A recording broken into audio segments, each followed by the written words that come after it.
Alright, welcome to my video on properties of logarithms. Now I have a couple of different parts to this video series, so you're going to see this introduction is going to be the same for all of the logarithm problems, but I did want you to understand a couple of things. First is that logarithms are really nothing more than an alternative way to keep track of exponents. Now sometimes I refer to logarithms as like the land of the logs, okay, like a totally different universe or a totally different country. Okay, the rules, they're kind of similar, but they're also kind of different. Okay, so I want you to pay attention to those differences. For example, when you were dealing with exponents, right, and you were multiplying two terms, like if you were multiplying x times x, that gave you x squared. Now that was like saying x to the first times x to the first, and then taking 1 plus 1 and adding them to make 2, giving you x squared. So I want you to pay attention to logarithms in the same way because they have a lot in common with the rules for exponents. Okay, so just pay attention to that. Addition, kind of like multiplication, and subtraction, kind of like division, so look for those similarities. Now, the final thing I'm going to leave you with is there are some additional tricky rules, okay, that come with this because you're going to need to be fluent in converting between what they call logarithmic notation and exponential notation. So I want you to pay attention to those times where you're flipping between the two. And I want you to also pay attention to things like the bump rule, where you're actually converting between exponential and logarithmic notation, and also some of the other fun rules like the change of base rule and what's another one? There's one that also has like where the log of a number to that same base, like for example log of 10 to base 10. Alright, paying attention to those kinds of situations and what they mean. So there's a lot of different properties that you're going to learn about, and I want you to just get what you get from each part and just keep practicing is my best advice, okay? Stop the video when you need to, go back and practice, and I'm very sure that you too will be able to navigate through the land of the logs. All right, here we go.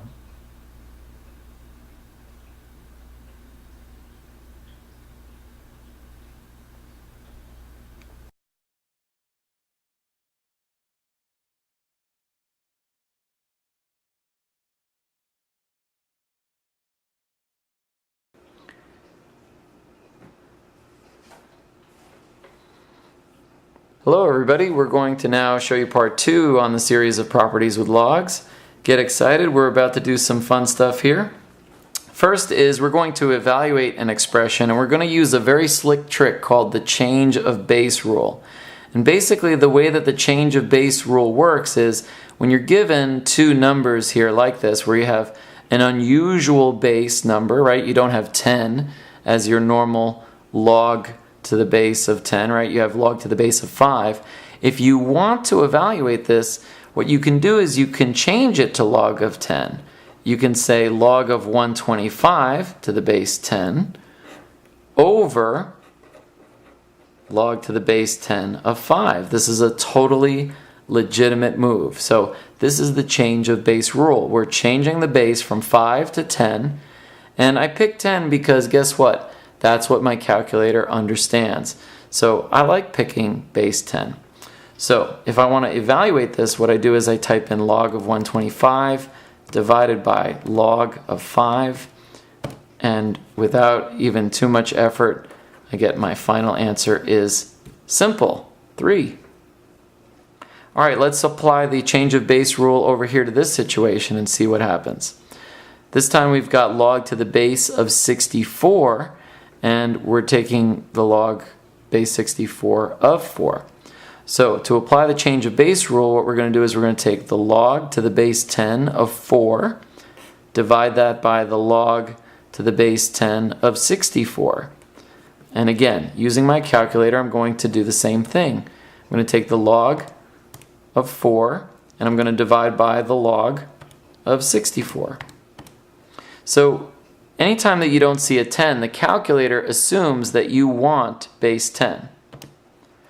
And here we get roughly 1/3, right? 0.33 repeating, right? 0.33. When you see 0.33 like that, that's basically 1/3. All right, so that's our answers over here. All right, I like to box my answers when I'm solving things because it makes it easier for the math teacher to give me points. All right, and I want my points, and then so do you. All right, next we're going to simplify a couple of expressions. So here we have two logs. They're subtracted from one another. So the way to simplify this is going to sound a little strange, but if you think about what we normally did with exponents, what happened when we divided exponents? We subtracted, right? When we had exponents where we had, like, let's say x squared divided by x to the first. When you had a division situation going on, you subtracted 2 minus 1. All right, that was what you did. Now, logarithms are a simplified way of dealing with exponents. So when you see a minus sign, what you're going to do is you're going to say log to the base 4. That's not going to change. But you're going to say x divided by y. All right? This is sometimes why I refer to the logarithms as like the land of logarithms, because the rules get really crazy, okay? Where subtraction becomes division. All right, let's take a look at the wackiness over here. Here you have log base 7b plus log 7 of c, right? So log base 7 of b plus log base 7 of c. Now, back in the day when you were dealing with exponents, if you had x squared times x squared, you got x to the 4th because you were adding the exponents, right? So guess what we're going to do if we add logarithms? That's right, we're going to multiply them.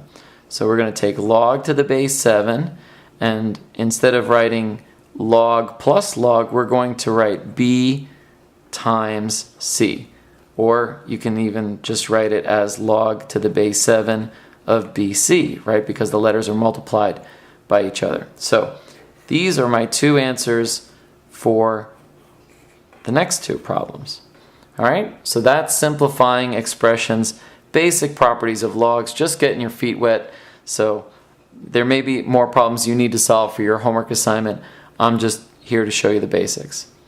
Now, if I were going to do the opposite, I can expand the expression, right? I can change something that was multiplication and change it to logarithms that add together.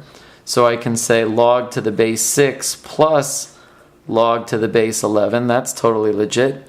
And I don't have to write a base because they didn't write a base up here, so I assume that we're in base 10, which is a pretty safe assumption when you don't see a log number base there. Then this becomes our answer, so I'll put a box around that before I get ahead of myself. I was so eager to jump to that next problem. Anyway, patience. Okay, so now we have log of 2 over 7. All right, this is division, and you can see what we did when we had division. That came from subtracting logs. So let's do that. Let's take the log of 2 minus the log of 7. All right, so now you have the expression, the log expression, expanded now. You've written it in expanded form. All right, so this concludes part 2 of properties of logarithms. On this video, we showed you how to evaluate some expressions using a very slick trick called the change of base rule. I love that. Very easy way to solve stuff using your calculator. And we also switched between the expanded notation and also simplifying. So we went back and forth between an expanded notation and a more compact and condensed notation for logarithms. All right, so try to think. Subtraction's like division, and addition is like multiplication in this magical land of logs.